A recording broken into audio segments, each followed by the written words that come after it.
Art is defined whenever something moves you. So art's all around us.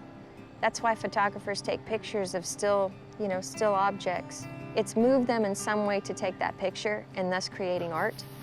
So my work is purely subjective. It appeals to certain kinds of people. I'm not going to please everybody in my art.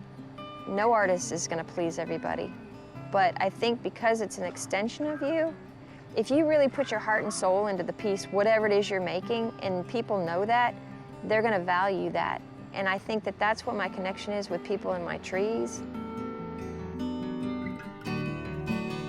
When I first started doing bottle trees, I didn't know what the history was. But when I did art shows, I started talking to people. People would come into my booth and they'd tell me their stories about their bottle tree experiences growing up. So I realized that there's something really special about these trees. And the more I heard people's stories, the more energy I would put into and focus into the trees. So they kind of started having a life of their own.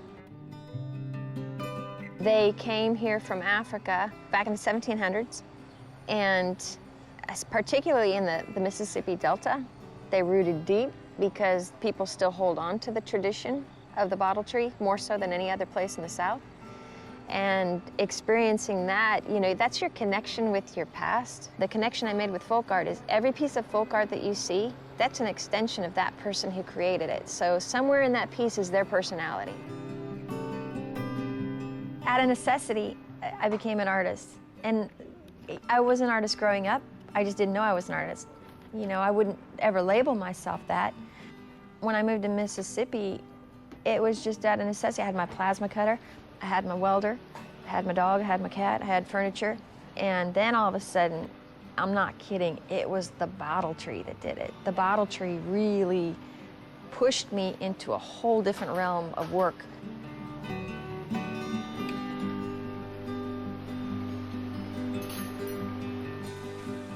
I came to Mississippi in 2006. It was early August, late July.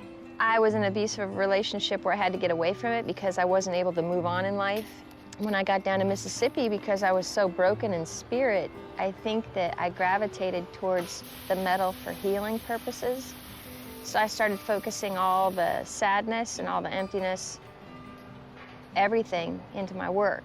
And then gradually, it just started evolving. I moved into the house with my mom and my stepdad, and I realized seeing my mom and her relationship with my stepfather and reliving my childhood with him, it made me realize that the toxicity that I was encountering in relationships evolved from the relationship my mother had with my stepfather. He's a very controlling person, and let's just say I was raised believing that I was worthless and that what I had to say didn't amount to much at all. So there's like an empty void there, but I filled it with my work, and I just, no matter how many times he would tell me that I was, just breaking me down, he found pleasure in that, and the more he did that, the more I would focus on my work. My stepfather and I had a head-to-head, and I ended up getting kicked out of the house, and the whole neighborhood took me in. It was a very painful experience, but at the same time, it was the best thing that ever happened to me because all these people came out of nowhere to step up to the plate and say, no, you are worth something, and your work is good, and you need to keep growing. And that's all I needed to hear. And once I started hearing the positive aspects of my work, I just went with it. Are you sharing? Are you sharing? When you are raised in an environment where you feel like you're a burden, and you feel like your opinion doesn't matter, you feel like that as an adult. And now it's funny because I feel like I have a voice and I'm using it, and some people get real tired of hearing it, I'm sure. But when it comes to animal welfare, I can't keep my mouth shut. If I don't speak, if I don't say anything, nothing gets done. When I was growing up, same thing, I didn't have a voice. All of a sudden our animals would disappear. Well, where's our dog? Where's our cat? And I found out later that my stepdad got rid of it.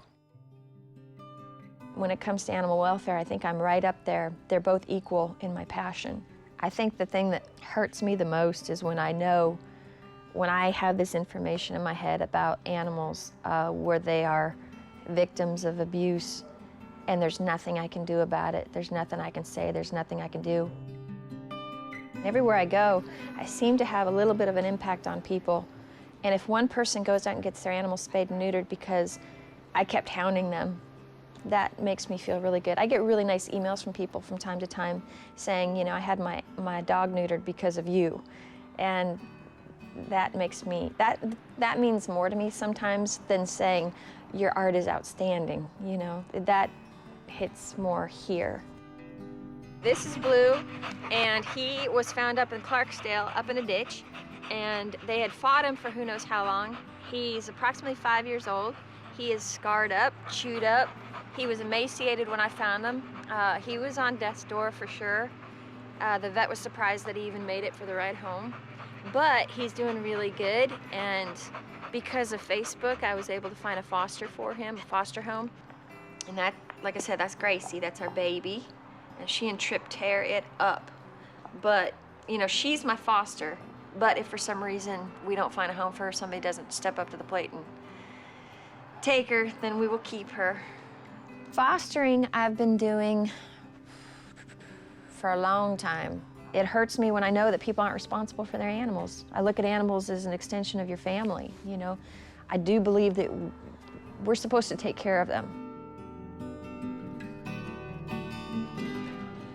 Wow, look at Stephanie Dwyer and Pup and Toe. Oh. How you are, honey? Yeah, you all right? I love the fact that the people that I have met down here are so supportive of the arts. I think that's first and foremost down in Mississippi. That stands out to me the most is the support of the arts. But you can tell there's a lot of passion in her work. It's very well done, and it just seems to have a lot of energy in it. I think every element that she adds in her artwork speaks of her and where she's been and where she's going, and I don't think anybody could ever duplicate what she does because I think it happens while she's doing it. I consider myself a Mississippi artist. I wasn't born and raised here, but the art came from here, the inspiration for art. In my mind, I'm only on this planet so long, and the question is, what are you going to do with this time? And I only have so much time, and I have so many trees to build, and the planet's a big place. I got a lot of work to do.